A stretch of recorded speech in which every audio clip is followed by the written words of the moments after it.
Hello, I'm Malika. And I'm Daniel. And this is Bitesize English.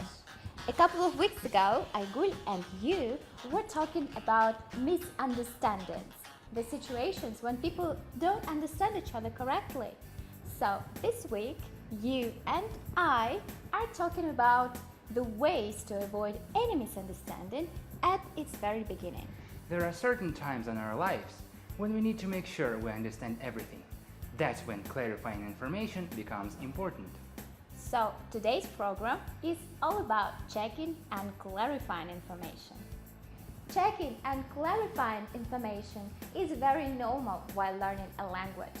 There are various English accents and dialects, so it's no wonder if you might not understand everything the speaker is saying. So in that case, if you didn't understand what has been said, you'd better state it. I'm sorry, I didn't understand what you said. I'm sorry, I didn't catch what you said. Then you can ask to repeat the information. Could you repeat that, please?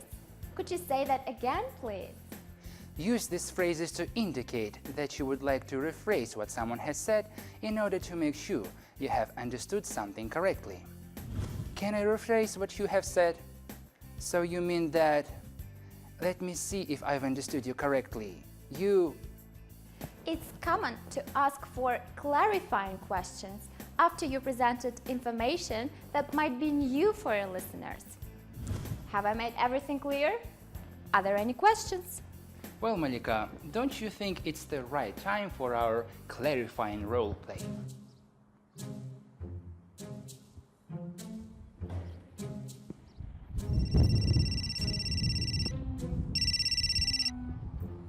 Hi Daniel, how are you doing? I'm fine, what about you?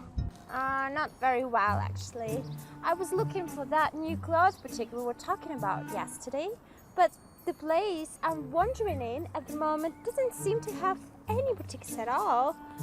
Yes, the bus driver has just dropped me off at the wrong stop. And there is no one here. Could you help me please? I'm sorry, I didn't catch what you said. Could you repeat that, please? What? Nothing. I'm just kidding, Malika. No worries. Take a photo of this place and send picture to me.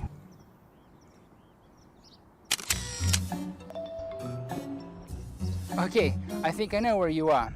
Take a right on Kamadbai Street, turn left on Siganak, and continue straight ahead for 200 meters, and it'll be on your left. Okay, just a moment.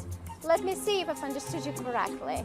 I take a right on Kabambai Street, turn right on Siganak, and go ahead for about 200 meters.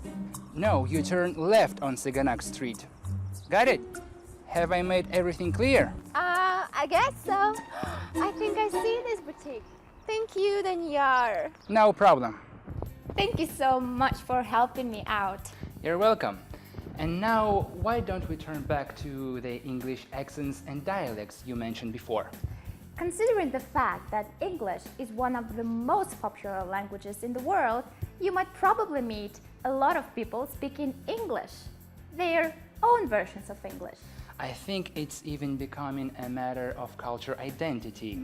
You can normally recognize French, Russian, Spanish people speaking English. Well, yes, you're probably right. But I think it's very important to practice a language in order to sound, if not as a native speaker, but at least neutrally. Have you seen My Fair Lady musical? This story concerns Eliza Doolittle, a Cockney flower girl who takes speech lessons from the phonetics professor so that she may pass as a well-born lady. The rain in Spain stays mainly in the plain. The rain in Spain stays mainly in the plain. You see? Yes, but don't get used to one dialect only. Try to watch programs or listen to the podcast in all the English accents and dialects you can find. So, this is it for today's program. Hope we've made everything clear enough. Anyway, if you need some more clarification, don't hesitate to write us on our Facebook and vk.com pages. We'll be back with more Bitesize English very soon. Do join us then. Please do. Bye bye.